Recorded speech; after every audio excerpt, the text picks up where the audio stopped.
శృతి చేసినే పాడనా స్తోత్ర గీతం భజించినే పొగడనా స్వామి శృతి చేసినే పాడనా స్తోత్ర గీతం హల్లెలూయా హల్లెలూయా. పిత పుత్ర పవిత్రాత్మ నామమున ఆమేన్. క్రీస్తునాథునందు ప్రియ సహోదరి సహోదరులారా, ప్రియమైన దేవుని బిడ్డలారా, మరొకసారి మీ అందరికీ ప్రభు పేరట హృదయపూర్వక వందనాలు తెలియపరుస్తున్నాను.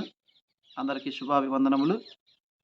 ప్రియులారా, మరి ముఖ్యంగా గడిచిన ఒక 2-3 రోజుల క్రితం ఒక తండ్రి సన్నిధి మినిస్ట్రీ నుంచి కొంతమంది, అందరికీ తెలిసినటువంటి విషయమే, మన కథోలిక విశ్వాసం మీద, మరి తల్లి మీద దారుణమైన వీడియోలు చేస్తే మరి ఒక కొండెపోగు, రేణుగుంట కొండెపోగు అనేటువంటి ఒక ఐడి ఉన్నటువంటి పాస్టర్ గారు ఎన్నో వీడియోలు చేస్తే, మరి జపమాల బైబిల్లో ఉందా, అదే విధముగా చిన్నపిల్లలకి ఎందుకు వీళ్ళు బాప్తిస్మం ఇస్తున్నారు, అది బైబిల్లో ఉందా, జ్ఞానస్థానం ఉందా అని ఆ 2 ప్రశ్నలు అడిగితే, ఆ 2 ప్రశ్నలకి నేను బైబిల్లో నుంచి, వాక్యంలో నుంచి ఆధారం చూపించి ఒక వీడియో చేయడం జరిగింది. మీ అందరికీ అది తెలిసిన విషయమే. దానికి మరలా ఈ వ్యక్తి, ఆ పాస్టర్ గారు ఒక వీడియో చేశాడు. ఒకసారి ఆయన అన్నటువంటి ఒక మాటని మీ అందరికీ చూపించి, మన వాక్యంలో నుంచి మరలా మరొకసారి ఆ వాక్యాన్ని మనం గుర్తు చేసుకుంటూ, మన వాక్యంలో నుంచే ఆయనకి సమాధానం చెప్పి, మరొకసారి అందరికీ కూడా మరి వాక్యాన్ని వివరించేటువంటి ప్రయత్నం చేస్తాను. అందరూ కూడా జాగ్రత్తగా ఒకసారి ఆయన ఏమన్నాడో మనం ఆలకించుదాం. నా వీడియోస్ చాలా ఫాలో అయ్యాడు. అయితే ఫాలో అయ్యి నా మీద చాలా ఆవేశంగా ఎలా పడితే అట్లా మాట్లాడడం జరిగింది.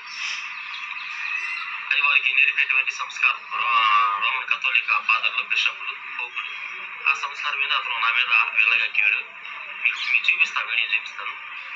అసలు ఇప్పుడు నేను ఎందుకు చేయాల్సి వచ్చిన వీడియో అంటే అతని మీద ప్రతీకారం కాదు, లేకపోతే నాకు అతని అంటే ద్వేషం కాదు. అతని బోధ అంటే నాకు ద్వేషం. అతను చెప్పిన మాటలు, బైబిల్ లేని మాటలంటే నాకు కోపం. విన్నారు కదండి. ఇప్పుడు ఈయన బాధ ఏంటంటే, చాలామంది ఈ యొక్క తండ్రి మినిస్ట్రీలో ఉన్నటువంటి వారు, ఇంకా కనబడిన వాళ్ళు ఎంతమంది ఉన్నారో, వీరందరికీ కూడా కథోలిక సంఘ బిడ్డలన్నా, కథోలిక విశ్వాసం అన్నా, కథోలిక సేవకులన్నా, గురువులన్నా వీళ్ళకి నచ్చదండి. ఆ పరిచర్య విధానం అన్నా వీళ్ళకి నచ్చదు. ద్వేషం, కోపం. ఆ కోపాన్ని, ఆ ద్వేషాన్ని వీరు ఏ విధంగా మరి బయటికి తెలియపరుస్తున్నారో మనం అందరం చూస్తూ ఉన్నాం. పైకి సేవకులుగా ఉంటారు కానీ వీళ్ళ హృదయం అంతా ద్వేషమే. ఆ మాట నేను అనట్లేదు, ఈ పాస్టర్ గారే అంటున్నాడు. ఈ పాస్టర్ గారే అంటున్నాడు. కనుక నేనేమంటానంటే, వాళ్ళు ఎంత ద్వేషించినా మన యొక్క విశ్వాసం ఏమిటి, మన యొక్క కథోలిక ఆ యొక్క నియమాలు కానీ, ఆ పవిత్రత కానీ, ఆ విశ్వాసం కానీ ఏమిటంటే సహనం, ఓర్పు. ఎంతో సహించాం, ఎంతో భరించాం. నిజంగా ఆ యొక్క సృజనను కానీ, ఫాదర్ గారిని కానీ ఎక్కువగా వారు స్పందిస్తూ ఉంటే, వీళ్ళు అనేటటువంటి మాటలు, భయంకరమైనటువంటి పదజాలాలు, అవి చూసినప్పుడల్లా నా మనసు చాలా బాధపడేది. చాలా బాధపడేవాడిని. చాలామంది బాధపడ్డారు వీళ్ళ మాటలకి. చాలా రకాలుగా మాట్లాడేవాళ్ళు. ఈ తండ్రి మినిస్ట్రీలోనే ఆనందపాల్ అనేటువంటి ఆయన, ఆ సృజన అన్ననైతే, తమ్ముడు నువ్వు మీసాలు గెడ్డాలు నిన్న తీసేసేవు సృజను, ఆ మీసాలు గెడ్డాలు తీసేస్తే నువ్వు ఎట్టున్నావో తెలుసా అని నవ్వి, ఆ మాట నేను అనకూడదులే అన్నాడు. అంటే ఆయన ఏ మాట అనబోయాడో, ఆయన మనసులో ఏముందో మనం గ్రహించుకోవచ్చు. అది వీళ్ళ మాటలు అట్లా ఉంటాయి, వీళ్ళ ద్వేషం అట్లా ఉంటుంది. మంచిది సహోదరా, ఇంకో మాట అన్నావు, నన్ను గురించి ఆ వీడియోలో చాలా మాటలు అన్నావులే, చిన్నోడు పెద్దోడు తెలియదు అని అన్నావు. చిన్నోడు పెద్దోడు తెలియదు, నా మీద ఆకారంలో బాగానే ఉన్నాడు, పెద్దోడు అయి ఉంటాడులే అని అన్నావు. నీ మీద పెద్దోడిని కాదు, నీ మీద చిన్నోడినే. నాకు 37 సంవత్సరాలు. ఇంకో మాట అన్నావు, జ్ఞానములో ఆత్మీయతలో నాకన్నా చిన్నవాడే, వయసులో నాకన్నా పెద్దవాడు అన్నావు. నేను నీకన్నా వయసులో చిన్నవాడినే కానీ మరి ఆత్మీయత విషయంలో మాత్రం నీ మీద నేను చిన్నవాడిని కాదు. చిన్నవాడిని కాదు. నేను సేవలోకి వచ్చి 12 సంవత్సరాలు. 12 సంవత్సరాలు. ఇప్పటికి 13 సంఘాల్లో చేశా. ఇప్పుడు నేను చేసే సంఘం 14వ సంఘం. 15వ సంఘం. 15వ సంఘం. 15 సంఘాలు. 10 సంవత్సరాలు, 12 సంవత్సరాల వయసు 12 సంవత్సరాల సేవా జీవితంలో 15 సంఘాల్లో నేను చేశా. 15 సంఘాల్లో చేశా. నువ్వన్నట్టుగా మరి మీరు చాలా చేస్తారు కదా అద్భుతాలు అయన్నీ. కానీ మేము చెప్పుకోం. మా కథోలికలో మేము చెప్పుకోం. మా కథోలిక సంఘాల్లో సేవకులుగా, ఒక ఉపదేశులుగా మేము, గురువులుగా, పూజ్య గురువులు, ఫాదర్ గారులు, అమ్మగారులు, సిస్టర్ గారులు, బిషప్ గారులు, పోపు గారులు వీళ్ళెవరు కూడా మేము అది చేసాం, ఇది చేసామని చెప్పం. మమ్మల్ని మేము హెచ్చించుకోం. ఒకసారి ప్రజల్లోకి వచ్చి మీరు కనుక్కుంటే మా సేవకులుగా మేము ఎలాంటి పరిచయం చేస్తాం అందరూ చెప్తారు. నీకు కావాలంటే ఒకరోజు వీలు కుదిరితే ఒక వీడియో చేసి పెడతా. నేను చేసిన నా ద్వారా దేవుడు చేయించిన అద్భుతాలు, దెయ్యాలను వెళ్ళగొట్టడం కానీ, స్వస్థపరిచినప్పుడు సాక్ష్యాలు కానీ, బిడ్డలు లేని వారికి ప్రార్థన చేస్తే బిడ్డలు కానీ, ఇవన్నీ నా ప్రొఫైల్. నీకు కావాలంటే సపరేట్గా నేను ఒకసారి నీకోసం ఆ వీడియో చేస్తాలే. ఎందుకంటే నువ్వు అన్న ఒక ఆత్మీయతలో చిన్నోడని. మరి నీ ప్రొఫైల్ నాకు తెలియదు కానీ నా ప్రొఫైల్ అయితే ఇది. మరి నీ ప్రొఫైల్ ఏంటో చెప్పు. నేను 15 సంఘాల్లో చేశా, ఇంకా చేస్తూనే ఉన్నా. మరి నువ్వు ఎన్ని సంఘాలు చేసావో ఏంటో ఒకసారి చెప్పు అన్నయ్య. నేను నీకు అన్నయ్యని కాదు కానీ నువ్వు నాకు అన్నయ్య లాంటి వాడిలే. ఇంకో మాట అన్నాడు, ఊగిపోయాడు, అసలు కొట్టేటట్టు మాట్లాడాడు. ఎందుకు కొడతాం స్వామి? ఎందుకు కొడతాం? కొట్టుకునేదాకా ఎందుకు? దేవుడు మనకు అది నేర్పల. కాకపోతే మీరు చేసినటువంటి ఆ మాటలు నువ్వే ఒప్పుకున్నావుగా మాకు ద్వేషమని. ఆ అబద్ధాలు చెప్తున్నారు వీళ్ళు, బైబిల్లో లేని చెప్తున్నారు, అందుకే మాకు ద్వేషం, కోపం అని నువ్వే చెప్పావు. మాకు అది లేదు. కాకపోతే వేదన, బాధ. ఆ బాధలో కొంచెం గట్టిగా మాట్లాడి ఉండొచ్చు, ఎవరైనా మాట్లాడతారు. అది కూడా ఎందుకు మాట్లాడానంటే, యేసు ప్రభువుని సిలువేసినప్పుడు కూడా ఆయన సిలువేసిన వారిని కూడా క్షమించాడు. కొరడా పట్టి కొట్టిన వాళ్ళని క్షమించాడు, మేకులు కొట్టిన వాళ్ళని క్షమించాడు, పక్కలో బళ్ళెముతో పొడిసిన వాడిని క్షమించాడు, ముళ్ళకిరీటం పెట్టిన వాడిని క్షమించాడు, ఉమ్మూసిన వాడిని, ముఖం మీద ఉమ్మూసిన వాడిని క్షమించాడు. ఆయనని ఎంతగా హీనంగా మాట్లాడినా, కొట్టినా, తిట్టినా, ఉమ్ము ఊసినా, పొడిసినా, కొరడాలతో కొట్టినా క్షమించాడు. తండ్రి వీరేం చేస్తున్నారు, వీరు ఎరుగురు, వీరిని క్షమించు అన్నాడు సిలువలో. కానీ దేవాలయాన్ని పాడు చేసినప్పుడు, దేవాలయాన్ని దొంగల గుహగా మార్చినప్పుడు మాత్రం కొరడా పట్టుకున్నాడు. కారణం ఏంటంటే, దేవాలయం అంటే దేవుని సన్నిధి, దేవుడు నివాసం ఉండే స్థలం. ఆ మాట కూడా మన వీడియోలో నీకు చెప్పాను, సరిగ్గా విను. దేవుడు నివాసం ఉండే స్థలం. దేవాలయం జోలికి వస్తే మాత్రం ఖచ్చితంగా కొరడా పట్టుకున్నాడు. నేను కూడా మాట్లాడింది ఆ మాటలే. మీరు నా మీదకి రండి, నన్ను ఎన్నో అన్నావు, ఆకారంలో పెద్దవాడు అన్నావు. ఏం చేస్తాం? తిన్నా తినకపోయినా కానీ దేవుడు నాకు ఇచ్చిన కృప. ఇంకో మాట చెప్తా. ఒక సామెత అనమాట. ద్వేషం ఉన్నవాడికి మనసులో అంట, ఎంత తిన్నా కానీ కుళ్ళు కుతంత్రాలు ఉన్నవాడికి వంట పట్టదంట. ఏమీ లేనివాడు ప్రశాంతంగా ఉంటే ఇంత భోజనం చేసినా ఒళ్ళు వస్తుందంట. అది మరి నువ్వు సన్నగానే ఉన్నావు కానీ మరి ఒకసారి ఆలోచించుకో, మరి ఆ సామెత నీకేమైనా వర్తించిద్దాము. Okay, right. ఇక విషయానికి వస్తే, దేవాలయం జోలికి వచ్చారు మీరు. దేవాలయం జోలికి వచ్చారు కాబట్టి, నా కథోలిక సంఘాన్ని జోలికి వచ్చారు కాబట్టి, మా దేవాలయం జోలికి వచ్చారు కాబట్టి తప్పదు. కొరడా లాంటి హెచ్చరిక మాటలు పట్టుకోవాల్సిందే. అందుకే మేము ఈ వీడియోలు చేసేది. ఇంకొక ప్రశ్న వేసావు నువ్వు, ఆ తమ్ముడు వాళ్ళని ఆపమని మేము ఆపుతామన్నాం. మేము ఆపటానికి మేము మొదలెట్టామా? మొదలెట్టింది మీరు. ఓర్చుకున్నాం, సహించాం.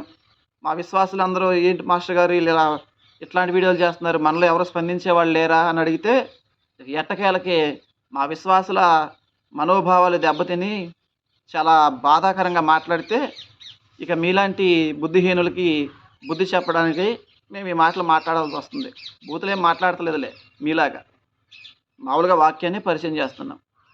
ఇక విషయానికి వస్తే ప్రియ స్నేహితులారా, ఆయన అన్న మాట ఏమిటంటే, నేను మొన్న వీడియోలో 2 విషయాలు ఆయన చెప్పాడు, నేను సమాధానం ఇచ్చా. ఒకటి, జపమాల బైబిల్లో ఉందా అన్నాడు. జపమాల గురించి వివరించా. బైబిల్లో ఉంది. జపం అంటే ధ్యానము, మేము వాక్యాన్ని ధ్యానం చేస్తాం. పరలోక ప్రార్థన అంటే దేవుడు శిష్యులకు నేర్పినటువంటి ప్రార్థన. మంగళవార్త ప్రార్థన అంటే శుభవచనమైనటువంటి ప్రార్థన. ఆ గాబ్రియేలు దేవదూత మరియమ్మ గారికి చెప్పినటువంటి వాక్యమే మేము ధ్యానం చేస్తామని వివరణ ఇచ్చా. తర్వాత చిన్నపిల్లలకి ఎందుకు బాప్తిస్మం ఇవ్వాలి అని అడిగాడు. ఆ మాట కూడా చెప్పా. ప్రతి మనిషికి జన్మపాపం అనేది ఉంటుంది. కాబట్టి పుట్టినప్పుడే వారికి చిన్నపిల్లలకి జన్మపాపం అనేది ఉంటుంది కాబట్టి జ్ఞానస్నానం ఇచ్చి లేదా బాప్తిస్మం ఇచ్చి ఆ జన్మపాపాన్ని పోగొడతారయ్యా. కొంచెం వయసు వచ్చిన తర్వాత వాళ్ళకి జ్ఞానం వచ్చిన తర్వాత అప్పుడేమైనా చిన్న చిన్న అపరాధాలు పాపాలు చేస్తుంటే ఆ పాపాలకు సంబంధించినటువంటి ప్రార్థనలు కొన్ని నేర్పి వాళ్ళ పాపాలు ఒప్పుకోలుగా చేసి పాప సంకేతనం చేసి ఆ పాపాలు ఒప్పుకున్నాక క్రీస్తు ప్రభు యొక్క శరీర రక్తాలను మీరంటారే బల్లారాధన అని చెప్పి ఆ రొట్టె ఇస్తారు కదా, అప్పుడు ఆ రొట్టెని అప్పుడు ఇస్తాం. వాళ్ళ పాపాలు ఒప్పుకున్నాకే ఇస్తాం. అప్పటి వరకు ఏంటంటే వాళ్ళ జన్మ పాపాన్ని పోగొడతాం. ఇది అక్కడ జరిగే పద్ధతి నీకు వివరంగా చెప్పా. మరలా నువ్వు తలతెక్క ప్రశ్నలు వేస్తూ పిల్లలకి ఇచ్చారా బైబిల్లో, ఉందా బైబిల్లో, పిల్లలకి ఇచ్చారా, ఇస్తే నాకు ఒక మాట చెప్పు, నువ్వు అది చూపించు అన్నావు. రెండోది ఇంకో మాట అన్నావు, మీరు అగ్ని బాప్తిస్మం అన్నావు, పరిశుద్ధాత్మ బాప్తిస్మం అన్నావు, బైబిల్లో ఉందా? అగ్ని వంటి శ్రమలు కదా అని అగ్ని వంటి శ్రమల్ని నువ్వు అగ్ని బాప్తిస్మంగా మార్చి చెప్పావు. వాక్యం నాకు తెలియటం కాదు, ముందు నువ్వు నేర్చుకో. లేని వాక్యాలు బోధించేది మేము కాదు. ఒకసారి నువ్వు ఆలోచన చేసుకో. మీరు బోధిస్తున్నారు ఆ మాటలు. అసలు బాప్తిస్మం గురించి నువ్వు మాట్లాడుతూ ఉంటే మళ్ళీ శ్రమల దగ్గరికి వెళ్ళావు. శ్రమల బాప్తిస్మం అన్నావు, అగ్ని బాప్తిస్మం అన్నావు, శ్రమలే బాప్తిస్మం అన్నావు, ఏదేదో చెప్పుకొచ్చావు. నేనేం చెప్పాను? అగ్ని బాప్తిస్మం అనేది అగ్ని పరిశుద్ధాత్మతో నా వెనకమాల వచ్చేటటువంటి శ్రేష్టమైనటువంటి క్రీస్తు ప్రభుల వారు అగ్నితోనూ పరిశుద్ధాత్మతోనూ బాప్తిస్మం ఇస్తాడయ్యా అని యోహాను గారు చెప్పారు కదా. అది క్రీస్తు బాప్తిస్మం కదా, క్రీస్తు ఇచ్చే బాప్తిస్మం కదా, దానిని మేము స్వీకరిస్తాము.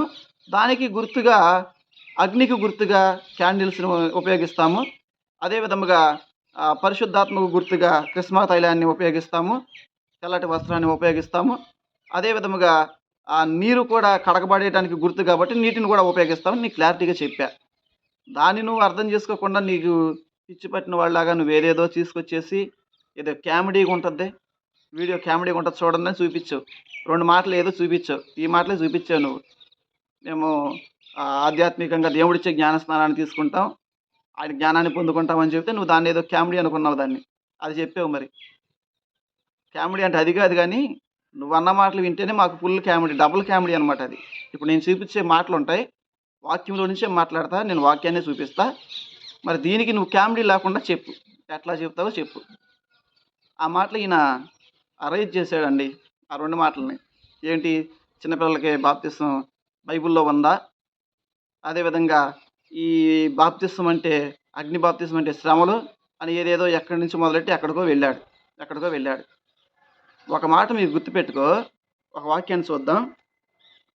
ఆ మాటను నీకు చూపించి నేను ఒకసారి వాక్యాన్ని వివరిస్తాను. మొదటి కొరింథీ పత్రిక 12వ అధ్యాయము, మొదటి కొరింథీ పత్రిక 12వ అధ్యాయము 4వ వచనం నుంచి కొన్ని మాటలు చదువుదాం. కృపావరములు అనేకములు ఉన్నవి, కానీ వానిని వసుగు ఆత్మ ఒక్కడే. పరిచర్యలు అనేక పద్ధతుల్లో జరుగుతున్నవి, కానీ సేవలను అందుకొను ప్రభువు ఒక్కడే. విషయం ఏంటంటే, వాక్యాన్ని చూసుకోను ఒకసారి. దేవునికి అనేక రకాల పద్ధతిలో సేవలు చేస్తున్నారంట ప్రజలు. యేసు ప్రభువుకి అనేక రకాల పద్ధతుల్లో సేవలు చేస్తున్నారు, ప్రార్థనలు చేస్తున్నారు. ఎన్ని పద్ధతుల్లో, ఎన్ని ఆచారాలలో ప్రార్థన చేసినా వాటిని అందుకునేటటువంటి దేవుడు యేసు నామములో ఆయన ఒక్కడే అని వాక్యం చెప్తుంది. నువ్వు ఏ విధంగా దేవుణ్ణి యేసు ప్రభువుని పిలుస్తావో ఆ విధంగా ఆయన దర్శిస్తాడు. ఆ మాటకు అర్థం, యేసయ్యా అని నువ్వు ఎలా పిలుస్తావో ఆయన నీ దగ్గరికి వస్తాడు. ఆయన ప్రార్థన చేసేటటువంటి ఆచారాలు, వ్యవహారాలు వేరువేరుగా ఉండొచ్చు కానీ ఆ ప్రార్థనలన్నీ అందుకునేటువంటి ఎన్ని రకాల పద్ధతుల్లో నువ్వు ప్రార్థన చేసినా వాటన్నిటినీ అందుకునే దేవుడు ఒక్కడేనని పౌలు గారు కొరింథీ పత్రిక 12వ అధ్యాయంలో చెప్పాడు. మరి దీనికి నువ్వు ఆన్సర్ అయినా, అనేక రకాల పద్ధతులు ఉన్నాయి, వాటిని అందుకునే దేవుడు ఒక్కడని రాయబడి ఉంది. వాక్యంలో లేనిది నేను చెప్పలా. మరి ఈ వాక్యానికి అర్థమేంటో నువ్వు నెక్స్ట్ వీడియోలో నాకు చెప్పు. అర్థమైందా? నెక్స్ట్ వీడియోలో చెప్పు. దీనిని ఆధారంగా తీసుకొని ఒకటి గుర్తుపెట్టుకో అన్న, రేణుకుంటున్నావు, ఒకటి గుర్తుపెట్టుకో. దేవుడు అన్ని విషయాలు కూడా బైబిల్లో సంపూర్తిగా రాయలా. సందర్భాన్ని బట్టి కొంచెం కొంచెం అక్కడ అక్కడ టచ్ చేసుకుంటూ వెళ్ళాడు కొన్ని కొన్ని విషయాలు. అది మనం అవగాహన చేసుకోవాలి. అందుకనే యోహాను సువార్త ఒకసారి మనం చూస్తే, యోహాను సువార్త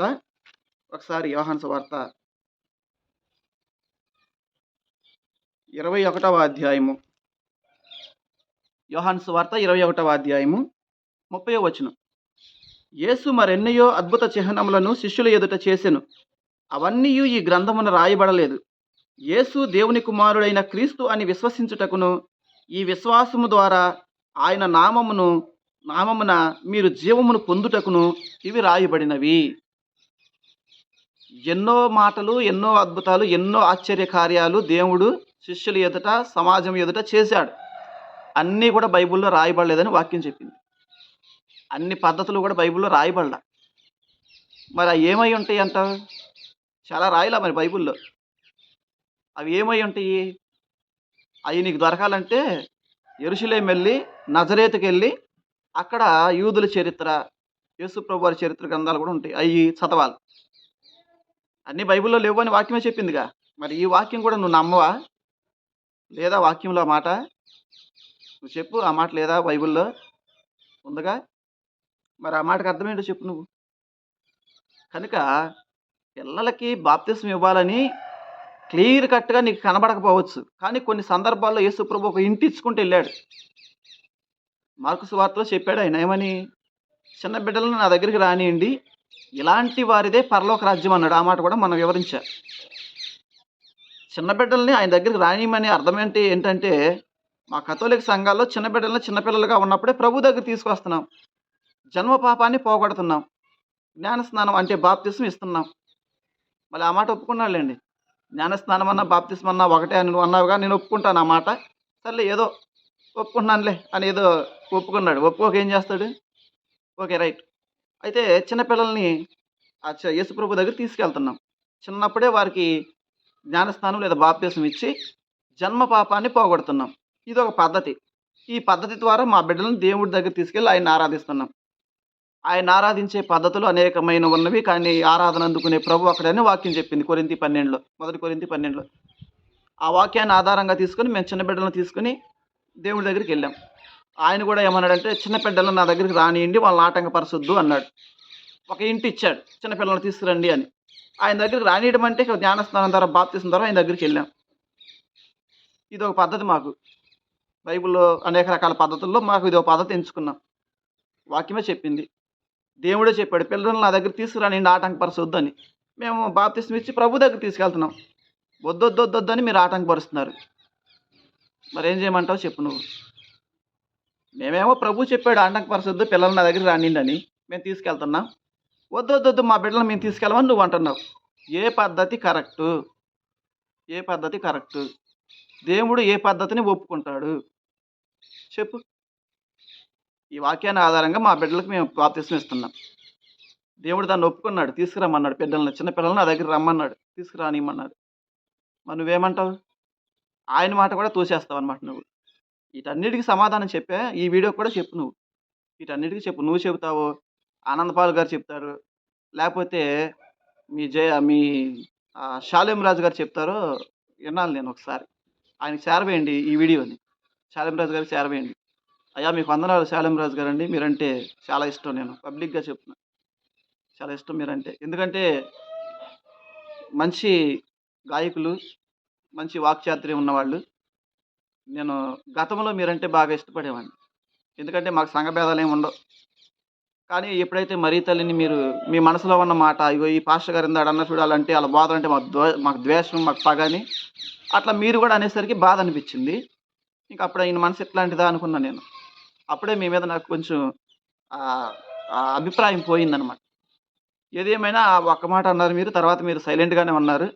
కానీ ఈ గ్యాంగ్ మాత్రం మరి వాళ్ళు ఆ మాటల ఆపట్ల. చెప్పండి ఒకసారి వాళ్ళకి, చెప్పండి. లేకపోతే ఎందుకు పద్దాక వీళ్ళని బట్టి మీ పరువు తీసుకుంటున్నారు? ఒకసారి వాళ్ళకి చెప్పండి, వీళ్ళకి చెప్పండి ఒకసారి. మీరు చేరవేయండి ఈ వీడియో. మరి ఆయన చెప్తాడు, దీనికి సమాధానం మీరు చెప్తారు. ఎవరు చెప్తారు ఒకసారి? యేసుప్రభు చిన్న బిడ్డను తీసుకురమ్మన్నాడు మా దగ్గరికి, మేము తీసుకెళ్తున్నాం, బాప్తిస్మం ఇస్తున్నాం. ఇదొక పద్ధతి. కొరింథీ సంఘంలో చెప్పినట్టుగా ఇదొక పద్ధతి. దాన్ని నువ్వు కాదంటావా? నువ్వెవరివి కాదంటాకి? దేవుడే చెప్పాడుగా వాక్యంలో, ఆయన ఆరాధించే పద్ధతులు అనేకమైన ఉన్నవి అని, ఆరాధన అందుకునే దేవుడు అక్కడేనని. నువ్వెట్లా కాదంటావు? బైబిల్లో క్లారిటీగా ఉండాలా నీకు? క్లారిటీగా ఉండాలా? అన్నీ క్లారిటీగా ఉన్నాయి బైబిల్లో. చెప్పాడుగా, ఆయన అనేకమైన అద్భుతాలు చేశాడు, అనేకమైన కార్యాలు చేశాడు, అన్నీ ఈ గ్రంథంలో రాయబడలేదని. అంటే నువ్వు బైబిల్లో లేనివేమి చేయవా? కొన్ని పద్ధతులు ఆచరించవా? పెళ్లి చేసుకున్నావు, పెళ్ళయింది కదా, పెద్దోడు పెళ్ళయింది, పిల్లలు కూడా పెద్దోళ్ళు అయి ఉంటారులేండి, తప్పుగా అనుకోమాకండి. పెళ్ళైనప్పుడు మరి మా వదిన గారికి తాలిబొట్టు కట్టావా? తాలిబొట్టు కట్టావా? మరి బైబిల్లో పెళ్లి చేసుకున్న వాళ్ళు తాలిబొట్టు కట్టినట్టు ఎక్కడన్నా ఉందా? ఉందా? ఉంటే నాకు అది చూపించు. బైబిల్లో పెళ్లి చేసుకునేటప్పుడు తాలిబొట్టు కట్టిన వాళ్ళు ఎవరైనా ఉన్నారా? ఉంటే చూపించు. ఉంటే చూపించు. ఉంటే చూపించు. మరి ఎందుకు కట్టా? మనం అందరం ఎందుకు కడుతున్నాం? తాలిబొట్టు కట్టి పెళ్లి ఎందుకు తీసుకుంటున్నాం? అదొక గుర్తు, అదొక సాంప్రదాయం, అదొక పద్ధతి. యేసుప్రభు పేరిట, యేసుప్రభు నామములో, దేవుని సన్నిధిలో, పెద్దల సమక్షంలో, దైవజనుల ఆశీస్సులతో, గురువుల ఆశీస్సులతో మనం వివాహం చేసుకుంటున్నాం. దానికి గుర్తుగా ఒక తాలిబొట్టును భార్య మెడలో ధరింపజేస్తున్నాం. అదొక పద్ధతి. ఆ పద్ధతి ద్వారా దేవుణ్ణి మహిమపరుస్తున్నాం, ఆరాధిస్తున్నాం. కాదంటావా? బైబిల్లో లేదుగా, మరి నీకు చూపియాలేమో అన్ని బైబిల్లో.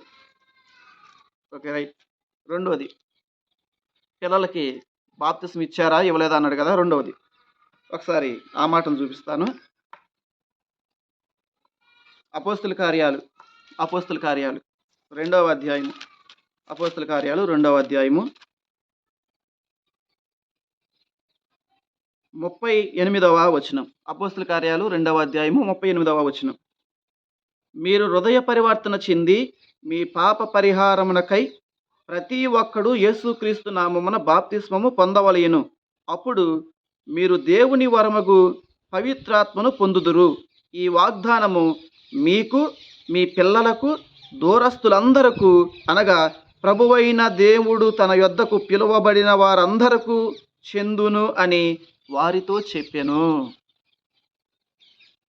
బాప్తిస్మం అనేటటువంటి వాగ్దానం, అంటే బాప్తిస్మం తీసుకునేటువంటి ఆ పద్ధతి ప్రతి ఒక్కరికి, అన్యులకి, పెద్దలకి, పిల్లలకి కూడా వర్తిస్తుంది. అంటే అందరికీ బాప్తిస్మం ఇవ్వాలి. చిన్నపిల్లలకు కూడా ఇమ్మన్నాడు. ఎవరు? పేతురు గారు. చిన్నపిల్లలు కూడా ఇమ్మన్నారు అన్నారుగా అక్కడ. ఆ వాగ్దానము, ఆ వరము పెద్దలకే కాదు పిల్లలకు కూడా వర్తిస్తుందంటే పిల్లలు కూడా తీసుకోమని అర్థం. ఇంకా డైరెక్ట్గా ఇచ్చినట్టు నీకు చూపియాలా? ఉందగా, పిల్లలు కూడా ఇమ్మని ఉందగా, చెప్పాడుగా పేతురు గారు. ఇంకేంటి నీకు? ఇంకేం చెప్పాలి చెప్పు? ఇంకేం చెప్పాలి?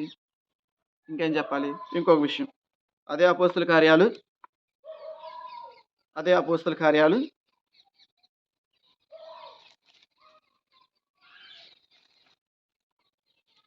16వ అధ్యాయము. అపోస్తుల కార్యాలు 16వ అధ్యాయము 29వ వచనం. అప్పుడు ఆ చెరసాల అధికారి దీపమును తెప్పించి లోనికి పరిగెత్తి గడగడా వణుకుచు సౌలు శిలాసుల పాదముల వద్ద పడెను. అతడు వారిని బయటకు తీసుకుని వచ్చి, అయ్యలారా, రక్షణ పొందుటకు నేనేమి చేయవలేను అని అడుగగా, నీవు ప్రభువైన యేసునందు విశ్వసించుము, అట్లు చేసినచో నీవును నీ కుటుంబమును రక్షించబడుదురు అని చెప్పిరి. వారు అతనికి, అతని ఇంటిలోని వారికి ప్రభు వాక్కును బోధించిరి. ఆ రాత్రి వేళనే చెరసాల అధికారి వారిని తీసుకుని వెళ్ళి వారి గాయములను కడిగివేసెను. వెంటనే అతడు, అతని కుటుంబమును జ్ఞానస్నానం, అనగా బాప్తిస్మమును పొందిరి. రాత్రి వేళ, అర్ధరాత్రి వేళ పౌలును శిలాసును తీసుకుని వెళ్ళి అర్ధరాత్రి సమయంలో చెరసాల అధికారి, అతని కుటుంబం అంతా కూడా వెంటనే స్పాట్లో బాప్తిస్మం తీసుకున్నారు. కుటుంబంలో ఎవరెవరు ఉంటారు? పిల్లలుండరా? చెప్పు. వెంటనే తీసుకున్నారు అక్కడ. అర్ధరాత్రి సమయంలో వెంటనే పిల్లలకి బాప్తిస్మాన్ని ఇచ్చారు. అంటే కుటుంబాన్ని అంతరికీ కూడా బాప్తిస్మం ఇచ్చారు. మరి ఆ కుటుంబంలో భార్య, భర్త, బిడ్డలు లేదా వారి తల్లిదండ్రులు కుటుంబం అంటే అందరూ కలిసి ఉంటేనేగా కుటుంబం అనేది. మరి ఆ కుటుంబంలో పెద్దవారు మాత్రం బాప్తిసం తీసుకున్నారని లేదే. లేదా చెరసాల అధికారి అతని భార్య బాప్తిసం తీసుకున్నారని లేదే. అతని కుటుంబం అంతా బాప్తిసం తీసుకున్నారు వెంటనే. ఇక్కడ ఇంకో క్వశ్చన్ కూడా రావాలి నీకు. వారు అర్ధరాత్రి సమయంలో వెంటనే బాప్తిసం తీసుకున్నారంటే అది ఏ బాప్తిసం? ఏ బాప్తిసం అది? నువ్వన్నట్టు ముంచే బాప్తిస్మా? ముంచే బాప్తిస్మా? లేకపోతే కథోలిక సంఘంలో ఇచ్చే బాప్తిస్మా? నీటిని ఉపయోగించి ఇచ్చే బాప్తిస్మా? నీటిలో ముంచే బాప్తిస్మా? ముంచే బాప్తిస్మ అయితే ఏ నదిలో ముంచారు వాళ్ళని? ఏ కాలువలో ముంచారు? ఎక్కడ ముంచారు వాళ్ళని? పేతురు గారు కూడా పెంతెకొస్తు పండగ రోజున 3000 మందికి బాప్తిసం ఇచ్చాడు. ఎక్కడ ఇచ్చారు? ఏ నదిలో ఇచ్చారు? యోర్దాను నదిలో ఇచ్చారని ఉందా? గలిలయ సరస్సులో ఇచ్చారా? ఎర్ర సముద్రంలో ఇచ్చారా? ఎక్కడ ఇచ్చారు? ఉందా బైబిల్లో? కానీ బాప్తిసం ఇచ్చారు. ముంచారా? నీటిలో ముంచి ఇచ్చారంటావా? లేకపోతే నీటిని ఉపయోగించి ఇచ్చారంటావా? ఎలా ఇచ్చారు బాప్తిసం? ఇక్కడ చెరసాల అధికారికి ఎలా ఇచ్చారు బాప్తిసం? ఎలా ఇచ్చారు? ఇంకొకటి, అదే అపోస్తుల కార్యాలు 9వ అధ్యాయము. 9వ అధ్యాయం. చాలా విషయాలు ఉన్నాయి కానీ సమయం లేదు. 9వ అధ్యాయం 17వ వచనం. అననీయ వెళ్ళి సౌలు ఉన్న ఇంటిలో ప్రవేశించి అతనిపై చేతులుంచి, సౌలు సోదరా, నీవు ఇక్కడకు వచ్చినప్పుడు దారిలో నీవు చూపిన ప్రభు అయిన యేసు నన్ను పంపెను. నీవు మరలా చూపును పొంది పవిత్రాత్మతో నింపబడుదువుగాను. నన్ను ఆయన పంపి ఉన్నాడు అని పలికెను. అప్పుడు ఒకసారిగా సౌలు కన్నుల నుండి పొరల వంటివి రాలి కింద పడగా అతనికి మరలా చూపు వచ్చెను. వెంటనే అతడు లేచి నిలవబడి జ్ఞానస్నానం లేదా బాప్తిస్మాన్ని పొందెను. కూర్చున్నవాడు వెంటనే లేచి నిలవబడి బాప్తిస్మం తీసుకున్నాడు ఇంటిలో. మరి ఇంట్లో కాలువలు ఉంటాయా? నదులు ఉంటాయా? సముద్రాలు ఉంటాయా? సరస్సులు ఉంటాయా? ఇంటిలో వెంటనే అననీయ సౌలును తీసుకొని పక్కనే ఉన్నటువంటి గలిలయ సరస్సులో ఇచ్చాడు అని లేదు. పక్కనే ఉన్నటువంటి యోర్దాను నదిలో ఇచ్చారు అని లేదు. నువ్వన్నట్టు పక్కనే ఉన్నటువంటి గుంటలో ఇచ్చారు నపుంసకుడికి పిలుపిచ్చినట్టుగా గుంటలో ఇచ్చాడు అని లేదు. ఇంటిలో ప్రార్థన చేశాడు, కళ్ళల్లో ఉన్న పొర రాలిపోయింది, చూపు వచ్చింది, కూర్చున్నవాడు వెంటనే లేచి బాప్తిసం తీసుకున్నాడు. ఏ బాప్తిసం అది? ముంచితే ఎక్కడ ముంచారు? వీటన్నిటికీ నువ్వు సమాధానం నాకు ఇవ్వు. అక్కడ ఒక ముక్క కట్ చేయి మాకు. ఇస్తే మెయిన్ తీసుకొని పాయింట్లన్నీ తీసుకొని వాక్యాలు చెప్పినన్నిటికీ రిఫరెన్స్లు చూపించి నాకు చెప్పు. ఎక్కడ ఇచ్చారు? ఏ బాప్తిసం ఇచ్చారు? రెండవది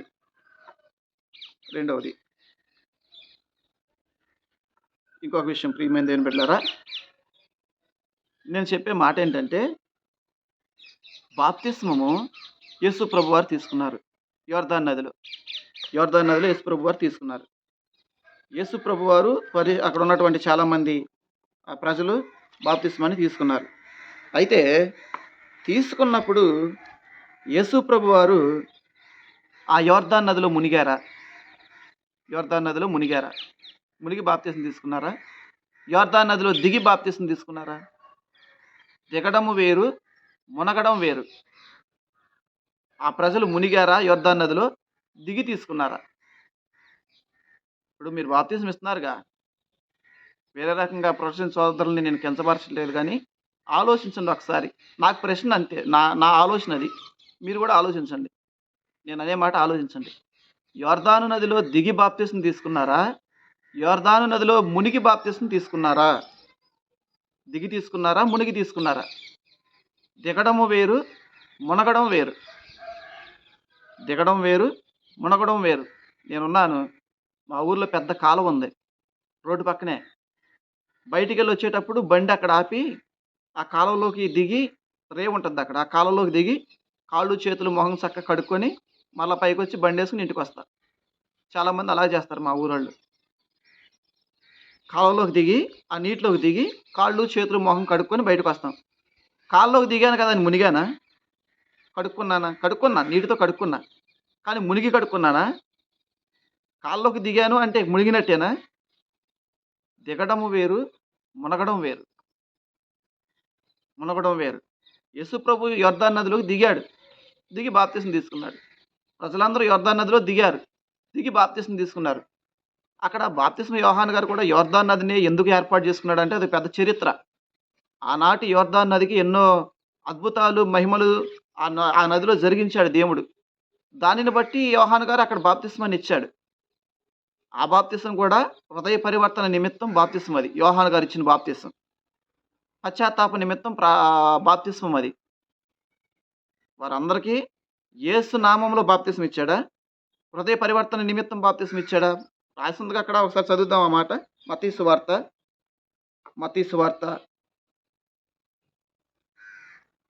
3వ అధ్యాయము, మత్తయి సువార్త 3వ అధ్యాయము 7వ వచనం. తన వద్ద బాప్తిస్మము పొందుటకు పరిసయ్యులు సద్దుకయ్యులు ఒకసారి 11వ వచనం. మత్తయి సువార్త 3వ అధ్యాయము 11వ వచనం. హృదయ పరివర్తన నిమిత్తము నేను మీకు నీటితో బాప్తిస్మమును ఇచ్చుచున్నాను, కానీ నా తర్వాత రానున్నవాడు మీకు పవిత్రాత్మతోనూ అగ్నితోనూ బాప్తిస్మమును ఇచ్చును. ఆయన నాకంటే శక్తిమంతుడు, నేను ఆయన పాదరక్షకులు మోయుటకైనను యోగ్యుడను కాను. యోహాను గారు ఇచ్చినటువంటి బాప్తిసం హృదయ పరివర్తన నిమిత్తం ఇచ్చాడు. యేసు నామంలో ఇవ్వల. అలా హృదయ పరివర్తన నిమిత్తం అప్పటి వరకు ఆయన ఇస్తూ ఏమన్నాడంటే ప్రజలతో, అమ్మా నేను కేవలం నీటితో మీకు బాప్తిసం ఇస్తున్నాను హృదయ పరివర్తన నిమిత్తం, కానీ నా తర్వాత వచ్చే ఒక వ్యక్తి ఉన్నాడు, నాకంటే ఆయన శ్రేష్టమైనటువంటి వాడు, ఆయన ఇచ్చేటటువంటి బాప్తిసం అనేది అగ్నితోనూ పరిశుద్ధాత్మతోనూ ఇస్తాడు అని క్లారిటీ ఇచ్చాడు. అక్కడ 2 బాప్తిస్మాలు చూపించాడు. నేను ఇచ్చేది నీటితో, ఇది హృదయ పరివర్తన నిమిత్తం, ఇది ఎక్కడితో ఆగుతుంది, ఇక్కడి నుంచి మీరు నాది కాదు తీసుకునేది, నా తర్వాత వచ్చేటటువంటి వానిది అని. అంతే. అక్కడికి వచ్చిన వాళ్ళు కూడా నీటిలో మునిగారని మీరు అంటున్నారు, కానీ నాకు తెలిసి దిగారు. మునిగినట్టయితే లేదు. మరి ఉంటే నువ్వు చూపించు వాక్యం. మునిగి తీసుకున్నారని ఉంటే ఒకసారి నువ్వు చూపించు. ఒకసారి ప్రొటెస్టెంట్స్ బైబిల్ కూడా ఒకసారి నీకు చూపిస్తా. ప్రొటెస్టెంట్స్ బైబిల్ కూడా నీకు చూపిస్తా. మత్తయి సువార్త 3వ అధ్యాయము, మత్తయి సువార్త 3వ అధ్యాయము. ఇది చిన్న బైబిల్గా ఉంటుంది. మత్తయి సువార్త 3వ అధ్యాయము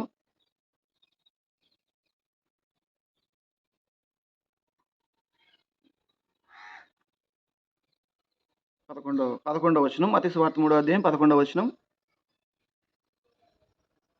మారు మనసు నిమిత్తము నేను నీళ్లల్లో మీకు బాప్తిస్మమును ఇచ్చుచున్నాను. అంటే హృదయ పరివర్తన నిమిత్తం నీళ్లల్లో.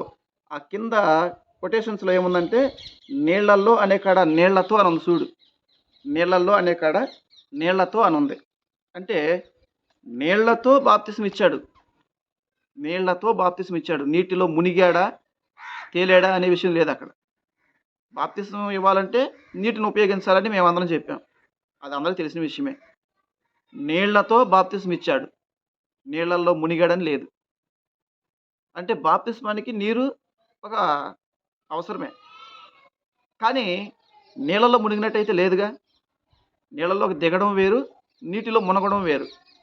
నీళ్ళల్లోకి మునగడం అంటే ఎట్లుంటుందంటే ఒకసారి రాజులు రెండవ గ్రంథము 5వ అధ్యాయము, రాజులు 2వ గ్రంథము 5వ అధ్యాయం 14వ వచనం. ఆ మాటలు ఆలించి నామాను యోర్దాను నదికి వెళ్ళెను. ప్రవక్త ఆదేశించినట్లే నదిలో 7 సార్లు మునిగి స్నానము చేసెను. వెంటనే అతని శరీరము శుద్ధి నొంది చిన్న బిడ్డ దేహము వలె అయ్యెను. ఇది మునగడం అంటే. నామాను ఎలీషా ప్రవక్త చెప్పినట్లుగా 7 సార్లు యోర్దాను నదిలో మునిగాడు అని రాసింది అక్కడ. దిగడం వేరు, యోర్దాను నదిలో దిగడం వేరు, మునగడం వేరు. మరి ఇప్పుడు యేసు ప్రభు వారు కూడా మునిగాడని లేదుగా, దిగాడు. యోర్దాను నదిలో దిగి బాప్తిసం తీసుకున్నాడు. ప్రజలందరూ అలా దిగి బాప్తిసం తీసుకున్నారు. మునిగినట్టేం లేదే. మరి మీరు మునిగినట్టు ఎట్లా ఇస్తున్నారు అసలు బాప్తిసం? బైబిల్లో ఉందా మునిగినట్టు? ఈ ప్రశ్నలన్నిటికీ నువ్వు చెబుతావు, ఆనందపాల్ గారు చెబుతారు, ఇక మీ టీం వాళ్ళు ఎవరు చెబుతారు? మునగడం వేరు. మునగడం అంటే అక్కడ చూపించా. దిగడం వేరు. మరి మీరు విచిత్రంగా అలా ముక్కు పట్టుకొని వెనక ముంచుతారు, లేకపోతే ముందుకు ముంచుతారు. ఆయన పవిత్రమైనటువంటి యోర్దాను నదిలో ఇచ్చాడు ధ్యాన స్నానం. నువ్వే మురికాల్లో ఇస్తావు, చెరువుల్లో ఇస్తావు, కాలువల్లో ఇస్తావు. అది మరి లేదు, నువ్వేదో అప్పుడు చూసినట్టుగా యేసు ప్రభు అనేది ముక్కు పట్టుకుని వెనక్కి ముంచినట్టుగా వెనక్కి ముంచేస్తారు. ఉందా వెనక్కి ముంచినట్టుగా ముక్కు మూసుకొని? ముందుకు ముంచినట్టు ఉందా బైబిల్లో? అసలు మునిగినట్టు ఉందా? ఉంటే ఆ 3000 మందికి ఎక్కడ ఇచ్చాడు? ఎక్కడ ముంచారు పేతురు గారు? మరి యేసుప్రభు ఇక్కడ మునిగినట్టు లేదు, దిగాడు అంతే. దిగడం వేరు, మునగడం వేరు. నీకు చూపించే రెఫరెన్స్లు కూడా. మరి ఆ చెరసాల అధికారి ఆ ఇంటిళ్ళ పాటి ఎక్కడ మునిగారు అర్ధరాత్రి పూట? స్పాట్లో. పౌలు గారు ఉన్నపనంగా లేచి నిలబడి బాప్తిస్మం పొందాడు, ఎక్కడ మునిగాడు ఆయన? అంటే వాళ్ళకి ఏమి ఇచ్చారు? ఏ జ్ఞానస్నానం అది? ఏ బాప్తిస్మం అనుకోలేక? నువ్వు ఎటకారం చేసేటువంటి బాప్తిస్మం, కథోలికులు ఇచ్చేటువంటి బాప్తిసాలు అవి. కొంచెం ఆలోచించు. మేము కాదు ఆలోచించదు, మీరు ఆలోచించండి, వాక్యాన్ని చదవండి, ధ్యానం చేయండి. చదివితే తెలియదు సోదరా, ధ్యానం చేయాలి. నేను అందుకే పదే పదే చెప్తా, ధ్యానం చేయండి అయ్యా, చదవద్దు అని. ధ్యానం చేస్తే అర్థమైద్ది అసలు బాప్తిసాలకు ఉన్న విలువేంటో. ఇప్పటికి నీ పాయింట్కి వస్తాను నేను. క్యాండిల్స్ వెలిగించి ఇట్లా చేస్తారు అని ఏదో ఎటకారంగా మాట్లాడేవిగా. ఇప్పుడు ఆ మాటకు వద్దాం. ఎందుకు వెలిగిస్తారో అప్పుడు నేను చెప్తా. ఒకసారి బైబిల్ చూద్దాం. పేతురు రాసిన పత్రిక, పేతురు గారు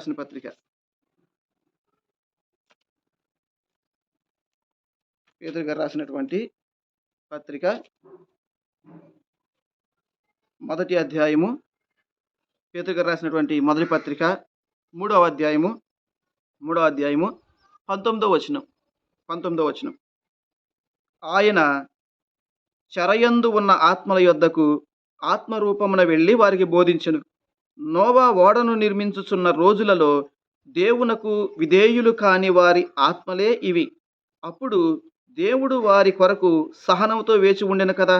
ఓడ యందలి కొద్ది మందియే, కేవలము 8 మంది మాత్రమే జలముచే రక్షించబడిరి. ఈ జలము జ్ఞానస్నానమునకు సూచనగా, అంటే బాప్తిస్మానికి సూచనగా ఉన్నది. బాప్తిస్మానికి సూచనగా ఉన్నది. ఇప్పుడు చెప్పు ఈ మాట. మరి ఈ జలము ఏ జలము? నోవాహు దినాలలో నువ్వన్నట్టుగా నోవాహు దినాలలో ఆ జలప్రళయం నుంచి రక్షించబడినటువంటి వాళ్ళు 8 మంది, నోవాహు కుటుంబం. ఆ 8 మంది ఆ జలముతో రక్షించబడ్డారని వాక్యం చెబుతుంది. ఆ జలముతో రక్షించబడ్డారని వాక్యం చెబుతుంది. మరి అయితే ఆ నోవాహు గారు వారి కుటుంబం అంతా నీటిలో మునిగి బాప్తిసం తీసుకున్నారా? నీటిలో మునిగి తీసుకున్నారా బాప్తిసం? వాస్తవానికి మనం ఆలోచిస్తే నీటిలో మునిగిన వాళ్ళు ఏమైపోయారు? నీటిలో మునిగిన వాళ్ళు చనిపోయారు. జలప్రళయం వచ్చి సమస్త భూమి మీద ఉన్న జీవరాశులన్నింటిని కూడా ముంచేసినప్పుడు నీటిలో మునిగిపోయిన వాళ్ళందరూ చనిపోయారు. మరి నోవాహు గారు ఏమో నీటిలో మునగలేదే? వారి కుటుంబం ఏమో నీటిలో మునగలేదే? మరి ఇక్కడ పేతురు గారు ఎలా మాట్లాడుతున్నాడు ఆయన వాక్యంతో? పరిశుద్ధాత్మ ప్రేరణతో దేవుడు ఎందుకు రాయించాడు ఆ మాట? కేవలం 8 మంది మాత్రమే జలప్రళయంలో రక్షించబడ్డారు. ఆ రక్షించబడినటువంటి వాళ్ళు ఆ జలప్రళయము నీటి చేత బాప్తిసం పొందారని ఉంది అక్కడ. దీని అర్థం వాళ్ళు నీటిలో మునిగారనే? ఇంకొక మాట చెప్తా. మొదటి కొరింథీ పత్రిక 10వ అధ్యాయము 2వ వచనం. వారు మేఘమునందును సముద్రమునందును మోషే సహవాసములోనికి బాప్తిస్మమును పొందిరి. ఇశ్రాయేల్ ప్రజలు సముద్రం దాటుతున్నారు, ఎర్ర సముద్రం. ప్రభు ఏమంటున్నాడంటే పౌలు గారి ద్వారా, ఇశ్రాయేల్ ప్రజలు ఆనాడు ఆ ఎర్ర సముద్రం 2 పాయలుగా చీల్చబడి అవతలకి వెళ్ళారు కదా. ఆ ఎర్ర సముద్రము ద్వారా బాప్తిసం పొందారు అని వాక్యం చెప్తుంది. మరి దీని అర్థం ఏంటి చెప్పు నువ్వు? ఇశ్రాయేల్ ప్రజలందరూ సముద్రం ద్వారా బాప్తిసం పొందారని వాక్యం చెప్తుంది. అంటే మరి వాళ్ళు సముద్రంలో మునిగారా? వాస్తవానికి మునిగినటువంటి పర్వ సైన్యం ఏమైపోయింది? చనిపోయారు. మునిగినటువంటి పర్వ సైన్యం చనిపోయారు.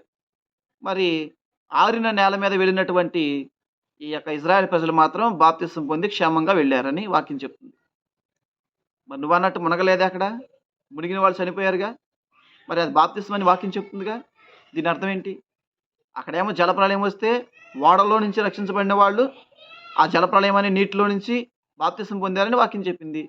ఇక్కడ ఎర్ర సముద్రం అడ్డొస్తే 2 పాయలుగా చీల్చి ఆరిన నేల మీద నడిచినటువంటి ఇశ్రాయేల్ ప్రజలు సముద్రంలో నుంచి మేఘంలోంచి బాప్తిసం పొందారని వాక్యం చెప్తుంది. వాళ్ళు అక్కడ మునగలేదు జలప్రళయంలో, వీళ్ళు ఇక్కడ మునగలేదు ఎర్ర సముద్రంలో.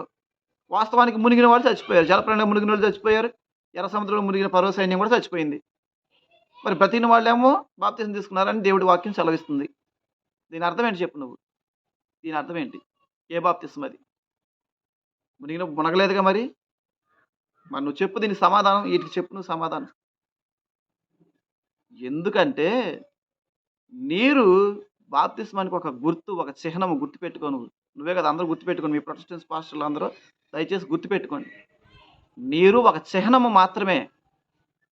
బాప్తిస్మానికి ఒక చిహ్నం అది. ఒక గుర్తు. కడిగే స్వభావం ఉంటది కాబట్టి నీటికి దాన్ని దేవుడు ఒక చిహ్నంగా చూపించాడు. ఒక గుర్తుగా.